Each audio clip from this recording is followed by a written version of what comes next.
Hello, and welcome to Strategic Planning 101. This is part of our Recovery Organization series.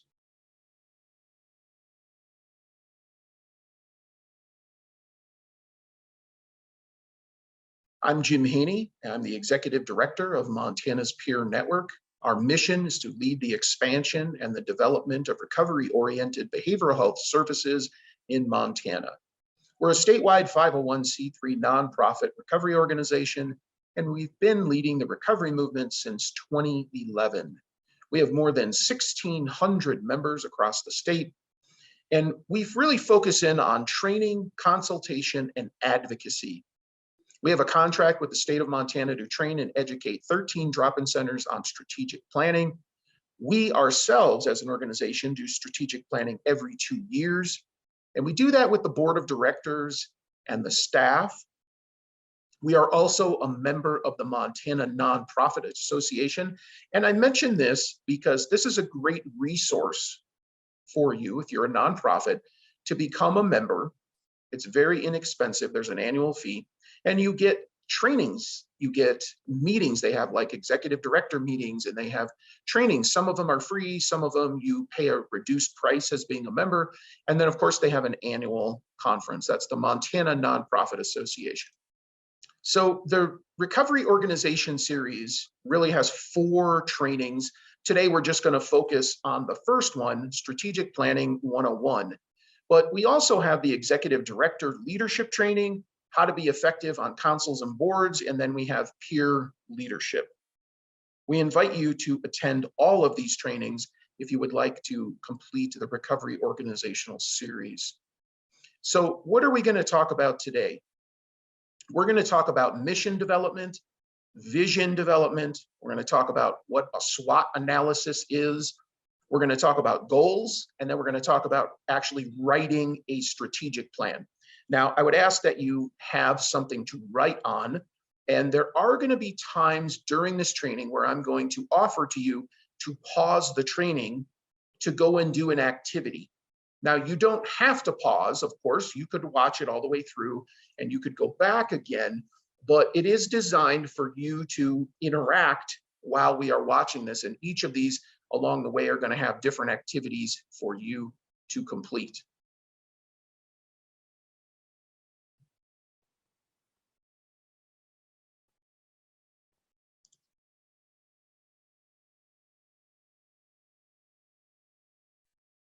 So let's jump right in with mission. Your mission statement for your organization or for your program is really going to answer one of these types of questions. Why? Why do you exist? What are you trying to achieve by an organization, or it could be a program even. When? How will you know when you're there? Where do you operate? You might reference Montana, for example. Okay. The how is the vision, not the mission.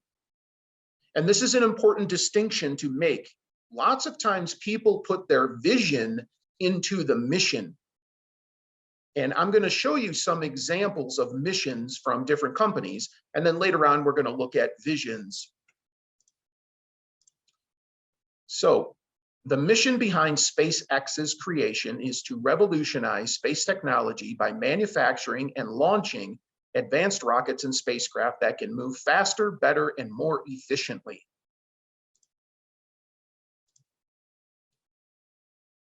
Microsoft strives to make the technology that used to only be available to big corporations easily accessible to everyone. Coca-Cola, to refresh the world, to inspire moments of optimism and happiness, to create value and make a difference. That one's very clever. Costco, to continually provide our members with quality goods and services at the lowest possible prices. So you've just heard mission statements from some pretty big companies. These are not recovery companies.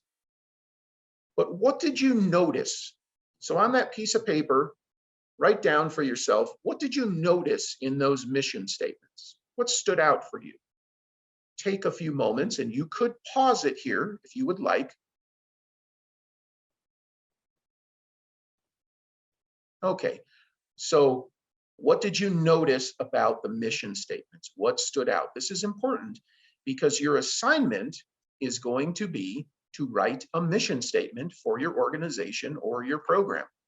So here is where you are definitely going to want to pause and take some time and some thought to do that.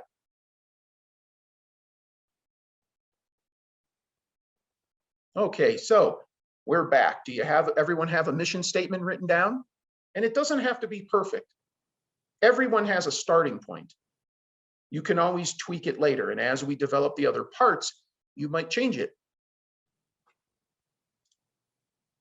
Okay, let's talk about vision. The simplest way to describe vision is the leader's plan to achieve the mission. Remember what I said earlier about missions. The mission is not the how. That's really a vision. That's my vision. That's how I'm going to climb the mountain. How am I going to do it? I'm going to go up the East Ridge. That's the how part. I envision myself going up the East Ridge. Okay, so let's talk about vision. Here are some examples. Nike, to bring inspiration and innovation to every athlete in the world. Now here's Costco's vision. We heard their mission. Now here's their vision. A place where efficient buying and operating practices give members access to unmatched savings.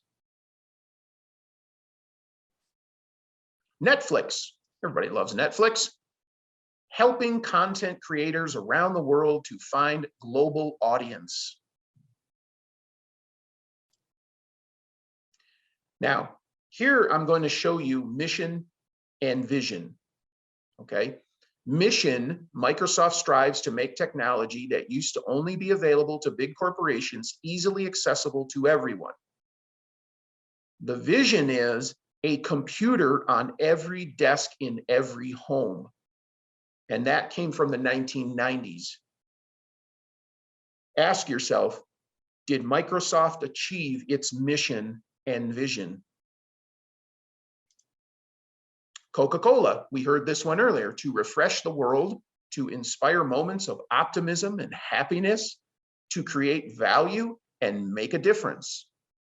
And the vision is to craft the brands of choice of drinks that people love, to refresh them in body and spirit, and done in ways that create a more sustainable business and a better shared future that makes a difference in people's lives, communities, and our planet. I would say that's a pretty lofty vision. But again, does the mission and vision, do they fit together? Okay. Vision statements. What did you notice? Write that down on your piece of paper. If you need to pause right here, go ahead and press pause. Okay, so we're back. Now you should have your thoughts about the mission statements you heard. You should have a written mission. You should have your thoughts about the vision statements. So you're going to have an assignment. It's going to be write a vision statement or statements. So let me talk about this for a minute. In some of the vision statements, statement or statements, sometimes you heard one sentence or two sentences. Sometimes you heard 3 or 4 or even 5. Some of them were actually run-on sentences that kind of went on and if and okay. So the important thing is you want to get down your vision. What is your vision for what you're doing? How are you achieving your mission? Now you can do this in paragraph form, like a narrative. You could do this in bullet points. Lots of people choose the bullet point one because what you're doing in your program or in your organization could be varied. So your vision for one portion of what you're doing looks different than the vision for the next. All of it must fit under your mission, though. You have to make sure the vision matches up with the mission. If my mission is to climb to the top of the mountain and I'm taking the East Ridge, I can't be talking about things that I'm going to do in the Western Valley because I'm on the Eastern Ridge. Does that make sense? So you have to make sure the vision matches. And you saw some examples, really good examples, where the vision matches the mission of what we're trying to do. So here again is where you're going to want to press pause, and you're going to want to take some time to write out a vision statement or vision statements. You might have more than one.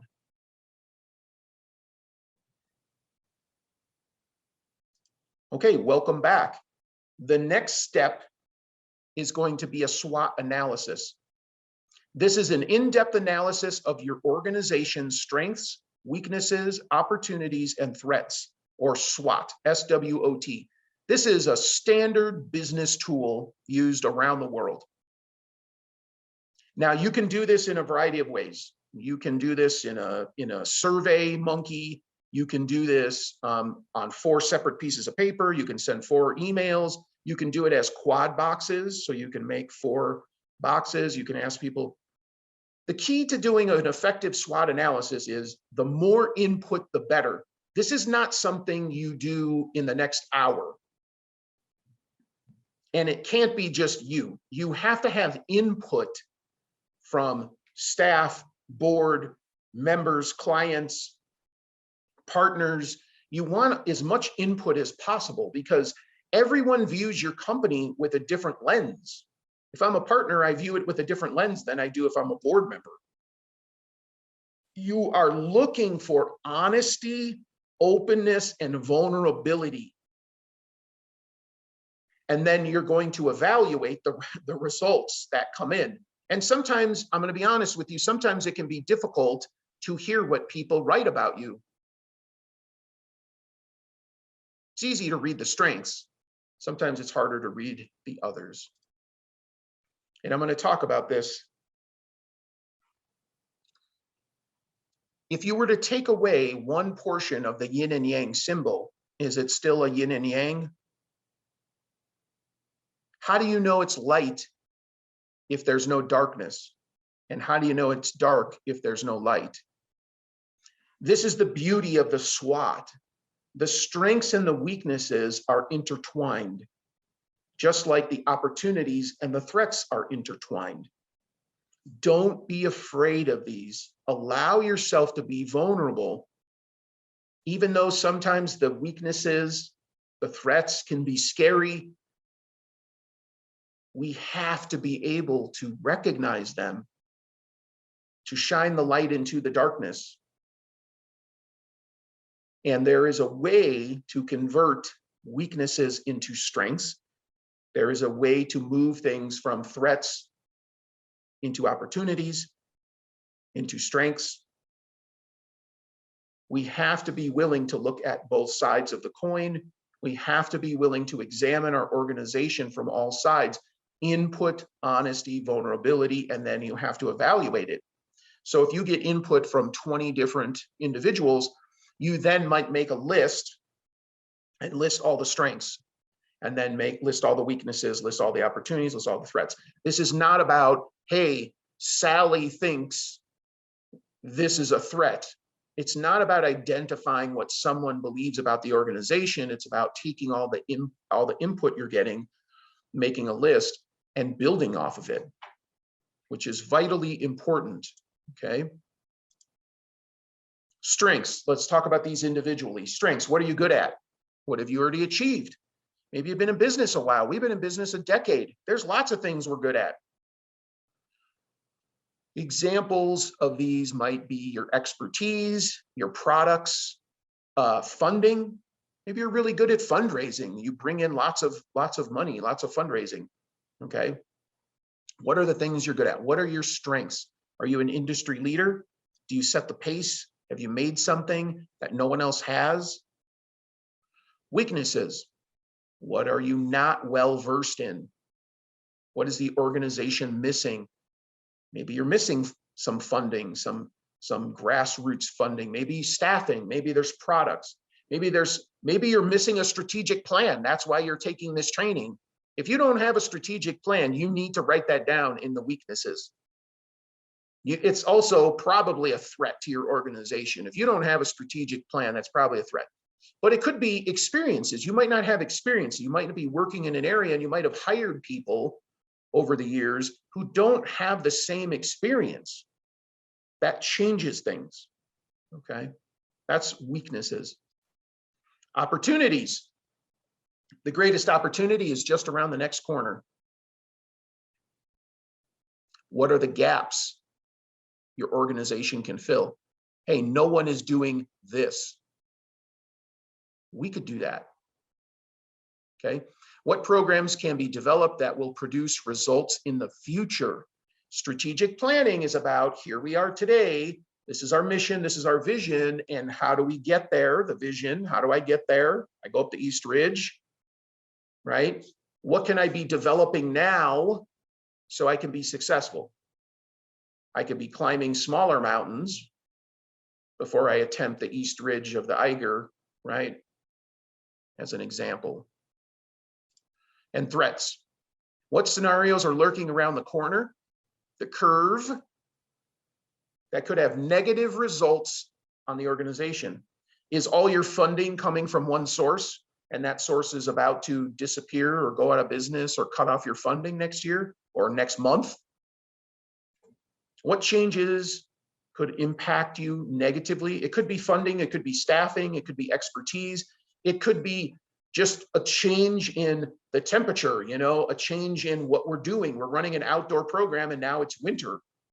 So what are we going to do in the winter? Are we just shutting down? Are we not going to run our program? Are we going to close our doors? And what is your competition doing that you're not doing? These are the types of questions that you're going to answer: strengths, weaknesses, opportunities, and threats. Now, you are going to need to take some time to do this. This is not something you're just going to write down. Your assignment is to do a SWOT analysis. You're going to need to press pause. And remember, I said this earlier, this is probably, for most people, this is weeks, not hours. Now, if you're taking this as a whole, all your staff are taking this training at the same time, you could do it. You could jump right in. If you have strategic planning coming up in a month and everything is lined up, maybe now is the time and you're going to jump right in. But the longer you give people to think about strengths, weaknesses, opportunities, and threats, the better the answers will be. This isn't one of those things where you go, hey, this survey will take 13 seconds for you to complete it. No. We want people thinking about it and giving you good, open, honest answers. So go ahead and press pause.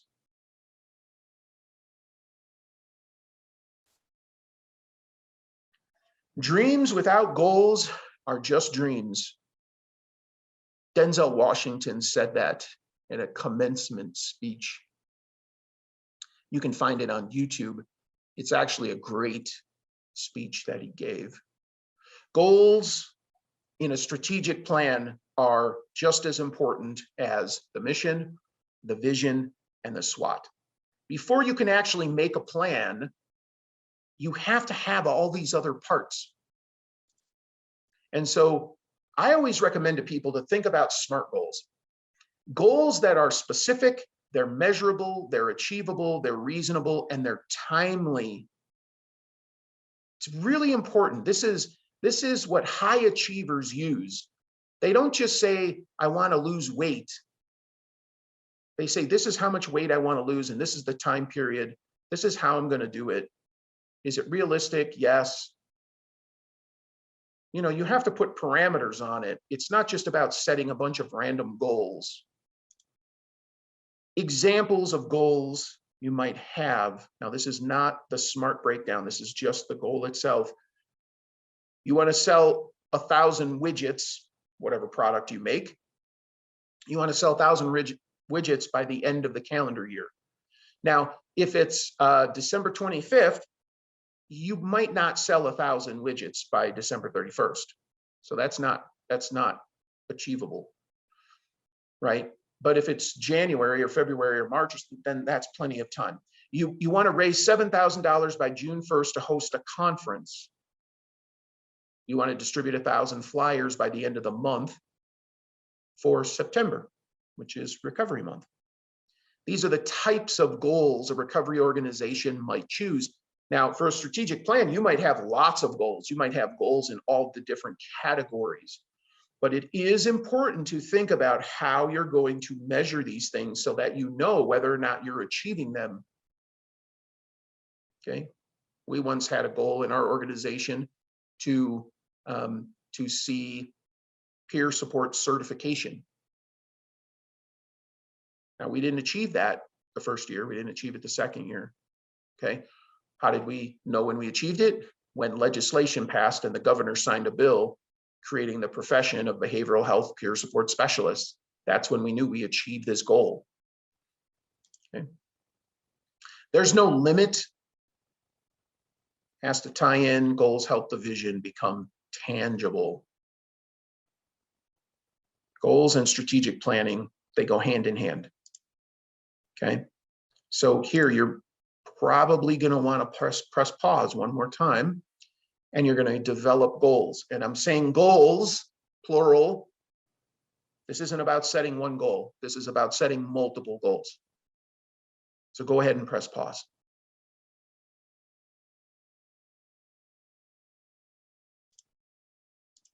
Okay, strategic plan. This is what you've all been waiting for. Okay, so you have mission, you have vision, you have a SWOT, and you got some goals written down. Now you can actually get to create the strategic plan. Okay. Strategic planning will help you fully uncover your available options, set priorities for them, and define methods to achieve them. Robert McCain. You saw this quote at the beginning.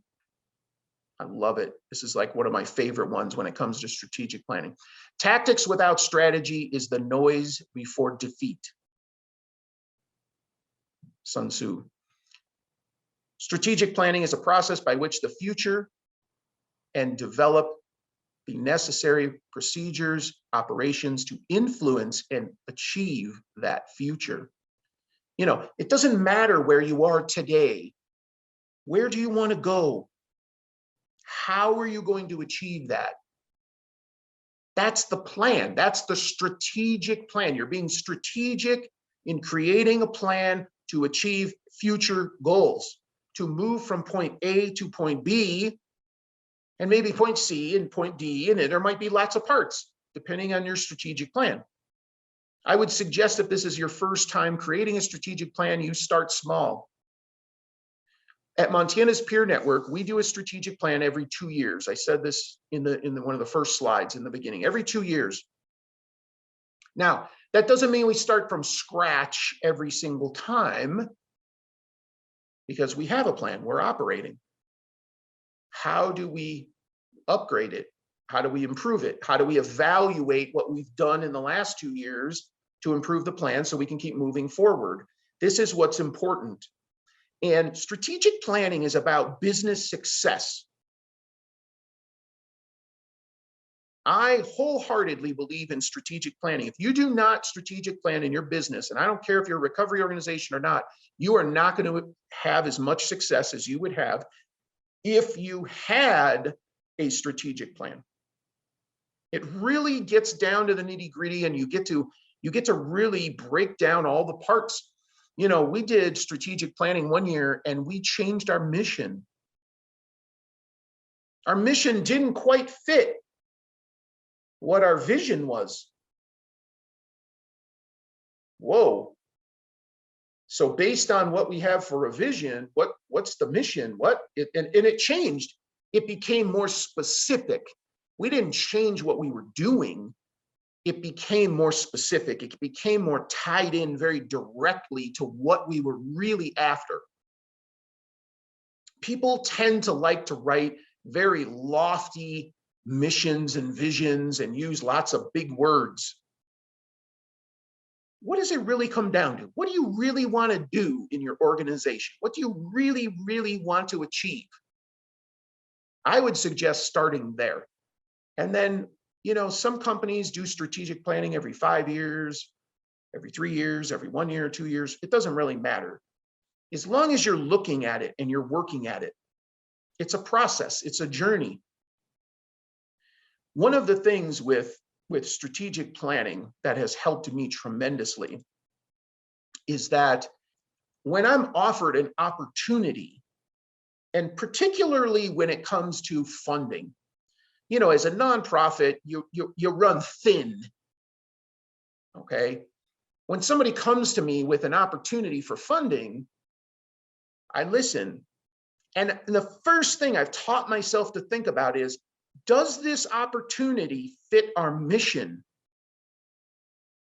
If the answer is no, then don't waste any more time considering it. It could be a great opportunity. We can make some money and, we could hire more staff and we could expand and do all, but it doesn't fit our mission. And if it doesn't fit your mission, you shouldn't be doing it. Now, when you actually do a strategic plan, what does that mean? It means it's in writing. You sit down and you write it or type it. Now, there's different ways you can do this. Some people like mind mapping. Some people prefer a narrative. Some people prefer bullet points, sort of a stair step. If I'm doing this, and this is what I'm going to do that, and then this is what I'm going to do that, and this is what I'm going to, okay? Or you could use a combination of those things. There is no right or wrong. Some people do them in columns, they use spreadsheets. There's different ways to do it. There's nothing wrong with any of them. This is an example of a mind map for a strategic plan, where you have all these branches, okay? Then you would go and you would fill these things in. Some people don't know what a mind map is. Lots of great software online you can get. Some of it's free, some of it you pay a subscription. Mind mapping is a really great way to do strategic planning, in my opinion, because it gives you the freedom to move in any direction. A is connected to B, which is connected to C, D, E, but E is also connected to B. So you have to reconnect those back together again. Everything you do should be paid for. It should have a plan. It should have operational procedures. It should all interconnect. If you're doing things that can't pay for itself, that's not effective. There's no limit or minimum. The size doesn't have to be 10 pages. It can be anything. It needs to be in writing. Should be approved by your board of directors. Yeah, this isn't just the executive director creating a strategic plan and doing whatever they want to do. Needs to be approved by the board of directors. The board of directors should be part of it. The staff should be part of it. Partners, the more input, the better. Always remember, a strategic plan is a living document. Yes, it's a living document. The stuff I'm working on today, in 6 months, some of that's different. Things have changed.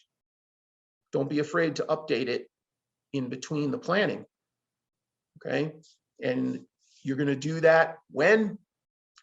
Depends on, if you're achieving lots of goals and you're achieving things like you intended to do, you might need to update it more often. Again, we do it every 2 years.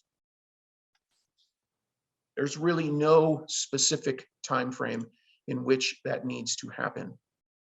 Good business planning is 9 parts execution for every 1 part strategy. And I put this at the end for a reason. So we just spent our time together talking about strategic planning. And this, this is an overview of how to use strategic plan. How do you do all the parts? Okay. But you can have the world's most beautiful mind map of a strategic plan for the next 5 years. And this is what we're going to do. And these are our SMART goals. And this is how they were going to do this and that and the other thing. And we're going to conquer the world. But it starts with 1 step. It's just like recovery. It's a journey. It's the whole process. It's not just about writing it down and then, hey, we've got it. You have to achieve. You have to take action. So what do I mean by that? Well, sharing the strategic plan, posting it up, letting people see it, reminding people about the mission, putting the mission on your literature, putting it, in banners or posters around your office, in your program, in your center. You want people to know what the mission is. If you ask a staff member, people should know what the mission is. They should understand. Mission-driven companies are successful. Companies that aren't mission-driven and we're just floundering around, they often aren't successful. You have to be able to go out and execute. And if people understand why I'm doing this, this helps us sell more widgets. This helps us blank. Help your staff to understand that. You can plan and plan and plan and plan and plan, but you have to execute.